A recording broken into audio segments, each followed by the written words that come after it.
ఎన్నికల పోరుతో కేసినేని బ్రదర్స్ మధ్య dialogue war మరింత ముదురుతోంది. ఓడిపోతానని ముందుగా గ్రహించి నాని మతి భ్రమించి మాట్లాడుతున్నారని ఎద్దేవా చేశారు చిన్ని.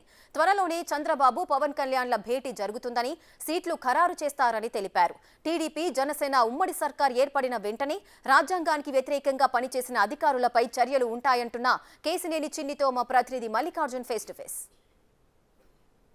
విజయవాడ పార్లమెంట్ పరిధిలో విమర్శలు ప్రతివిమర్శలు కొనసాగుతూనే ఉన్నాయి. టీడీపీ నుంచి వైసీపీకి వెళ్ళిన విజయవాడ ఎంపీ కేసినేని నాని తీవ్ర విమర్శలు కలకలం రేపుతా ఉన్నాయి. విజయవాడలో తన మీద చంద్రబాబు పోటీ చేసినా కూడా 3 లక్షల ఓట్ల ఆధిక్యంతో నేను గెలుపొందుతానంటూ కూడా సవాల్ విసురుతా ఉన్నారు. దీనిపై మనతో మాట్లాడేందుకు టీడీపీ సీనియర్ నేత కేసినేని చిన్ని ఉన్నారు. ఆయనతో మాట్లాడుతాం. సార్, ఎలా చూస్తా ఉన్నారు? విజయవాడ ఎంపీ మీ అన్నయ్య గారు, ఆయన ఎవరు పోటీ చేసినా నేను 3 లక్షల ఓట్లతో గెలుస్తాను, చంద్రబాబు పోటీ చేసినా గెలుస్తానని చెప్పి కూడా వ్యాఖ్యలు చేస్తూ ఉన్నారు. ఎలా చూస్తూ ఉన్నారు? ఈ మధ్యకాలంలో చూస్తే వైసీపీ పార్టీలో కూడా అందరికీ అర్థమైంది ఈ పార్టీ ఘోరంగా ఓడిపోతుందని. అందుకనే ఆ పార్టీ అంతా ఖాళీ అయిపోతుంది. కొంతమంది వ్యక్తులు, ముఖ్యంగా నాని, మతి భ్రమించి మాట్లాడుతున్నాడు. ఎందుకంటే ఆయన మాట్లాడేదానికి ఏదిటికి అర్థం ఉండదు. ఏ రోజు ప్రజల్లో లేని వ్యక్తి, ఏసీ రూముల్లో ఉండి గోల్ఫ్ ఆడుకునే వ్యక్తి. ఇటువంటి వ్యక్తికి ఏం తెలుస్తుంది ప్రజల యొక్క ఎట్లా ఉన్నారు, ఎటువైపు ఉన్నారు అనేది? కాబట్టి అందులో అంతేకాకుండా ఈ మధ్య కొంచెం మతి భ్రమించినట్టు ఉంది.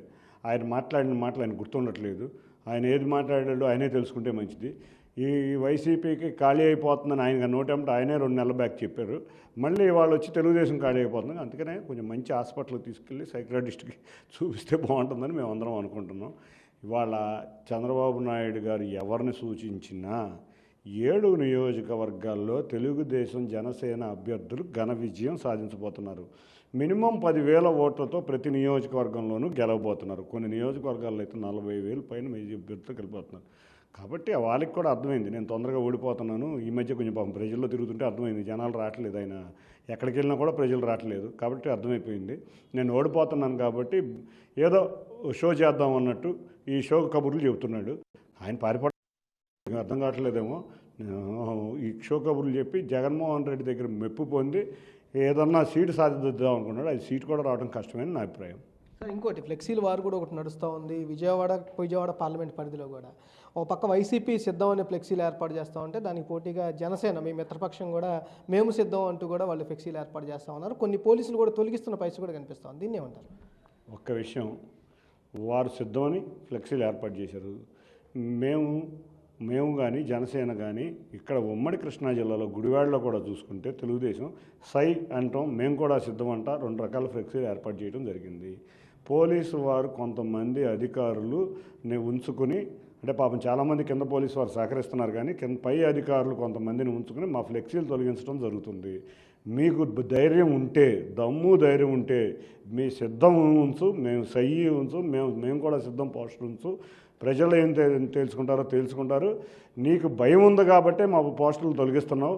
ఒక్క విషయం చెప్తున్నావు, నువ్వు తాడేపల్లి ప్యాలెస్ వదిలి పారిపోవడానికి నువ్వు సిద్ధం, నిన్ను పారిపోదట్టు చేయడానికి మేము సై.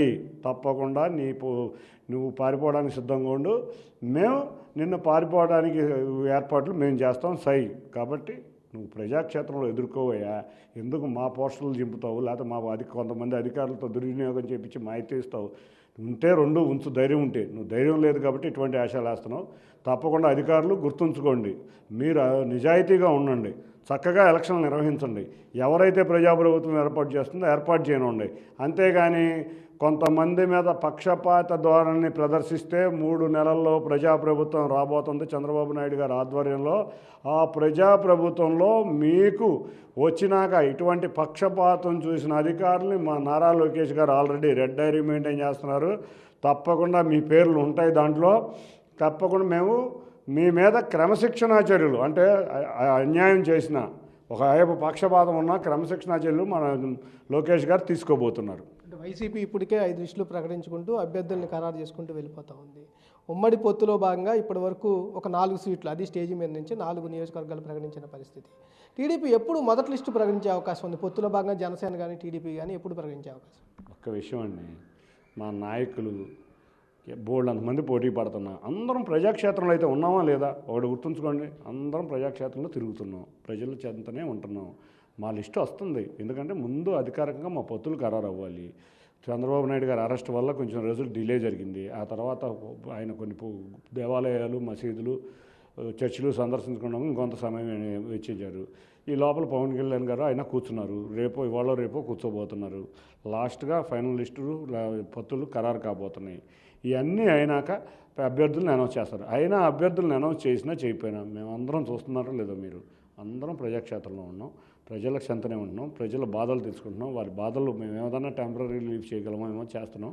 కాబట్టి మాకు అభ్యర్థులను ఎవరిని ఒక 15 రోజుల ముందు అభ్యర్థి నుంచి పెట్టినా మేము ఘన విజయం అయితే సాధించబోతున్నాం. ఇంకోటి సార్, బీజేపీ కూడా పొత్తులోకి రాబోతుందని అంటున్నారు, కానీ ఇప్పటివరకు క్లారిటీ లేని పరిస్థితి. అందుకోసమే లిస్టు ఆగుతుంది అనుకోవచ్చా? అవన్నీ మా అధిష్టానం చూసుకుంటుంది. బీజేపీ పొత్తుందా, జనసేన పొత్తుంటుందా, ఉంటుందేమో. అధిష్టానం తీసుకుంటే ఉంటుందేమో, అధిష్టానం వద్దనుకుంటే వద్దారు. పొత్తులకి అయినాకే మా లిస్టు ఫైనలైజ్ అవుతుంది. ప్రధానంగా ఈ అభ్యర్థులకు సంబంధించి ఈ అంశాలకు సంబంధించి పొత్తులు ఖరారు అయిన తర్వాత కంపల్సరీగా రిలీజ్ చేస్తాము. 15 రోజుల ముందు రిలీజ్ చేసినా కూడా మేము ఘన విజయం సాధిస్తామంటూ కూడా కేశినేని చిన్ని చెబుతున్న పరిస్థితి అయితే కనిపిస్తూ ఉంది. కెమెరామెన్ వినయ్తో మల్లికార్జున, బిగ్ టీవీ, విజయవాడ.